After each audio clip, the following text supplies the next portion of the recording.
रमेश यांचा मुलगा शिवप्रकाश हा स्वभावाने खूपच गरीब होता. तो मोलमजुरी करून आपल्या परिवाराचा चरितार्थ चालवत होता. तो, त्याची बायको सविता आणि 2 मुले, नितीश वय वर्ष 10 आणि रौनक वय वर्ष 4 असा हा परिवार होता. सारे काही सुरळीत चालू असले तरी अलीकडेच सविताने तिची 2 मुले माहेरी ठेवली होती.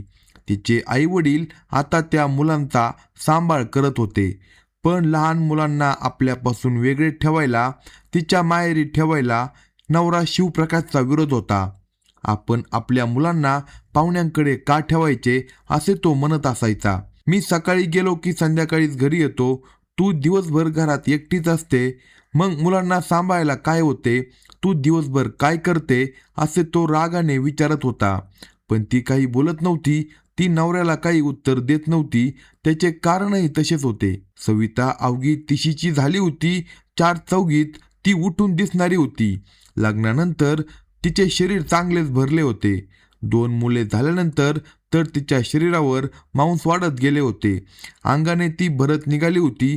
नेमक्या अवयवावरील चरबी वाढल्याने लंपट पुरुषांच्या नजरा तिच्या शरीरावर फिरत होत्या. सुरुवातीला तिचा नवरा तिचे भरलेले मांसलंग चांगलेच रगडून काढत होता. पण आता परिस्थिती बदलली होती. घराची, बायकोची आणि 2 मुलांची जबाबदारी होती. बायको मुलांना सुखी ठेवावे यासाठी त्याला मेहनत करावी लागत होती. कारण मोलमजुरी करून त्याला चांगली कमाई होणे कठीण होते. त्यामुळे त्याला जास्त मेहनत करण्याशिवाय पर्यायच नव्हता. तो सकाळी लवकर जात होता, रात्री उशिरा परतत होता. कामाने दमून जात होता. रात्री बेडवर तो शांतपणे झोपून असायचा. पण दुसरीकडे दिवसभर रिकामटेकड्या फिरणाऱ्या सविताच्या अंगात मात्र वासनेची लहर फिरत होती.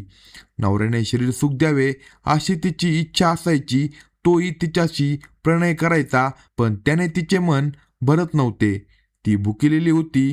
त्यामुळे घरातील कामे करणे, पोरे सांभाळणे हेच तिच्या नशिबी आले होते. निराश मनाने ती आपले आयुष्य जगत होती. तिच्या निरस जीवनात गावातीलच एका तरुणाने रस भरला. तिचा स्वभाव बोलका असल्याने तिची गावात सर्वांसोबत ओळख होती. यातील सतीश तिच्या मनात भरला होता. तोही येता जाता तिला निहाळत होता. ती भुकेली आहे हे त्याने हेरले होते. त्याची कामुक नजर तिच्या अंगावरून फिरू लागली होती हेही त्याने ओळखले होते. तिलाही तो आवडत होता. ती हसून त्याच्याकडे पाहू लागल्याने त्याला आता चेव चढला. त्याने लगेचच पुढचे पाऊल टाकले. त्याने तिला एकटीला बाजारात जाताना गाठले आणि तो म्हणाला, "काय वहिनी, कुठे निघाला?" त्याने विचारले. त्यावर ती म्हणाली, "बाजारात चालली आहे." "तुम्ही एकट्याच निघालात काय?" त्याने खडा टाकला. "मग काय करणार? नवरा कामाला गेला आहे. मग घरातले काम मलाच बघावे नको का?" "असं नाही हो, काही लागलं तर मला सांगत जा, मी करतो काम." ती हसली, म्हणाली, "मला काय मदत करणार? तुम्ही सांगून तर बघा. सांगाल ते सगळं करीन." परक्या पुरुषाला काम सांगितले हे माझ्या नवऱ्याला कळलं तर त्यात काय आहे? तो कुठं काय करतोय? म्हणजे काय? तिने डोळे वटरले. "तसं नाही, नेहमी तुम्ही एकट्याच दिसता म्हणून म्हणालो." "ते खरं आहे, तो कोणत्याच कामाचा नाही म्हणून म्हणतोय. मला सांगा, मी करतो सगळं काम." ती हसली. तो तिच्याशी गप्पा मारत थांबला. त्याच्याशी बोलण्यात तिचा वेळ कसा निघून गेला हेच त्याला कळले नाही. बाजारातून ती घरी परतली, पण त्याचा सहवास तिच्या मनात रेंगाळत होता. दिवसामागून दिवस जात होते. ती त्याच्या बोलण्यात गुंतत होती. ती जाळ्यात सापडल्याने तोही खुशीत होता. तो तिचा पिच्छा सोडत नव्हता. पावसाळ्याचे दिवस होते. ती बाजारात जाणार होती, पण पावसाने गाठले तर काय करावे असा विचार आता ती करत होती. पण पाऊस कमी झाल्याचे पाहून ती घरातून बाहेर पडली. शहरात आठवडी बाजारात ती गेली. तिचा बाजार सुरू होता. अचानक पावसाची रिपरिप सुरू झाली. ती अंग चोरत आडोशाला जाऊन उभी राहिली. इतक्यात अचानकपणे सतीश धावतच तिच्या जवळ आला. "कसला पाऊस आलाय?" असे म्हणत आडोशाला तो तिच्याजवळ तिला खेटूनच उभा राहिला. अंगावरचे कपडे भिजल्याने तिच्या अंगाला ते चिकटले होते. तिच्या घाटदार अवयवांची गोलाई नजरेत भरत होती. तिच्या कमनीय देहाचे दर्शन तो घेत होता. ती म्हणाली, "अचानक पाऊस आला त्यामुळे भिजले." "होय तर." त्याने तिच्या सुरात सूर मिसळला. खूप थंडी वाजते हो, ऊब देऊ का? डोळे मिचकावत त्याने विचारले. ती लाजली, अंग चोरून खाली मान घालून उभी राहिली. तो हळूच कुजबजला. समोर खोली मिळते का? समोर लॉज आहे, खोली आहे खाली, येणार का? कपडे सुकवता येतील. नको कुणी बघितलं तर? प्रेम आहे का तुझ्यावर? विश्वास ठेव. तो जास्तच आग्रह करू लागला. अखेर ती त्याच्या बोलण्याला बळी पडली.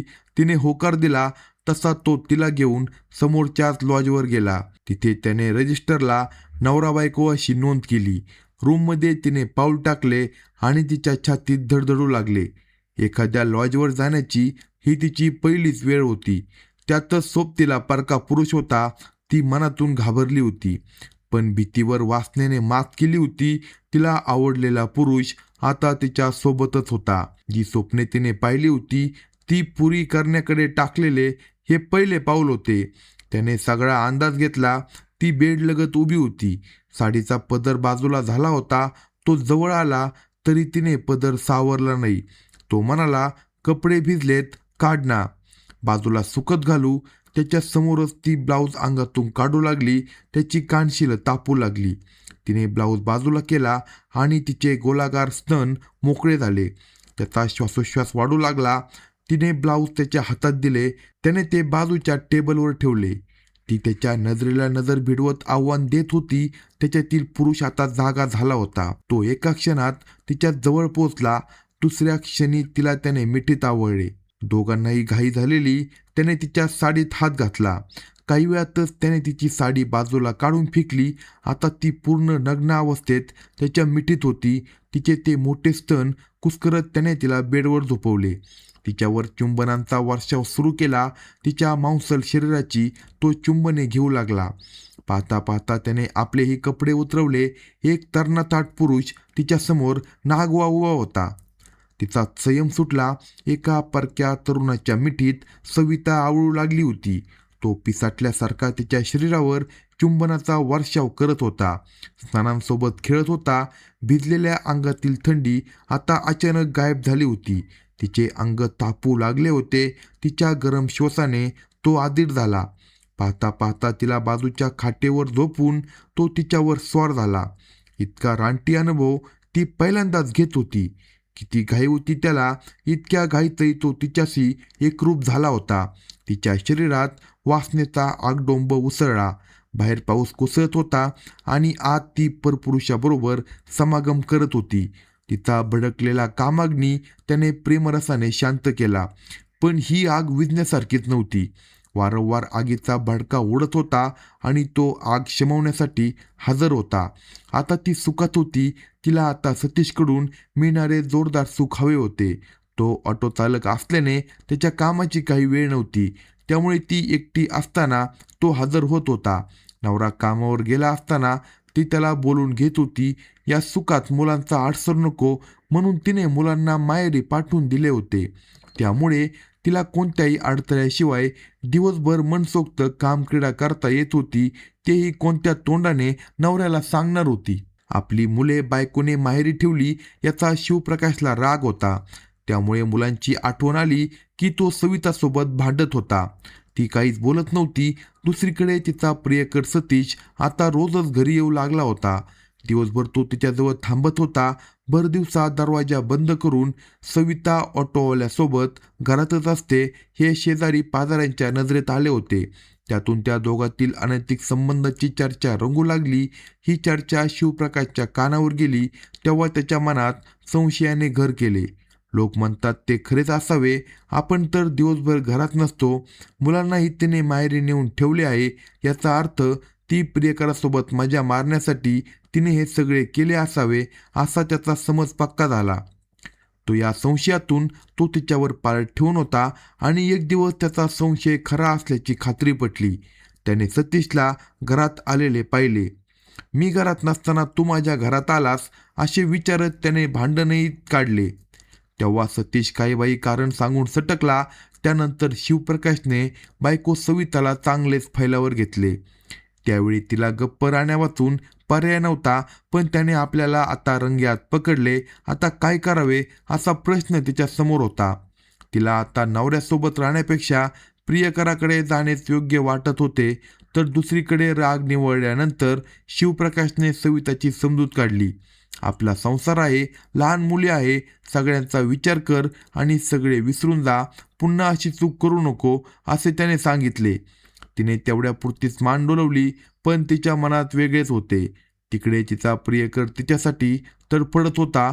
तो तिला शरीर संबंधासाठी बोलावत होता. तिला ही शरीर सुखाची ओढ लागली होती. या सुखात तिचा नवरा अडसर ठरत होता. त्याला बाजूला कसे करावे या विचारात ते दोघे होते. सतीशला तिच्यापासून दुरावणे मान्य नव्हते. तिचे शरीर न मिळाल्याने तो सैरभैर झाला. या रागातून त्याने एकदा शिवप्रकाशवर हल्ला करण्याचा प्रयत्न केला. तेव्हा शिवप्रकाशने पोलीस तक्रार केली. पोलिसांनी सतीशला बोलावून घेतले, समज दिली आणि सोडून दिले. पोलीस काही करत नाही म्हटल्यावर तो शेपारला. आता तो वारंवार शिवप्रकाशला ठार मारण्याची धमकी देऊ लागला.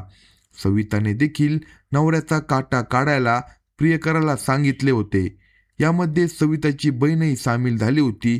तिने बहीण सविताला साथ देत शिवप्रकाशचा खून करण्याच्या कटात सहभाग घेतला. तिघांनी मिळून शिवप्रकाशला ठार मारण्याचे निश्चित केले. शनिवारी रात्री शिवप्रकाश शांतपणे झोपला होता, तर तिकडे सतीश तडफडत होता. त्याला शरीर संबंधाची इच्छा झाली होती. तो सविताला फोन करून शरीर सुखासाठी आग्रह करत होता. तिने त्याला नवरा घरात असल्याचे सांगितले. तो आहे तोपर्यंत काही करता येणार नाही असे ती म्हणत होती. मग मी त्याला ठेवतच नाही असे म्हणत सतीश मध्यरात्री 1 वाजता शिवप्रकाशच्या घराबाहेर आला आणि त्याला शिवीगाळ करू लागला. आवाज ऐकून शिवप्रकाश जागा झाला. तोपर्यंत सविताने दरवाजा उघडून सतीशला घरात घेतले होते.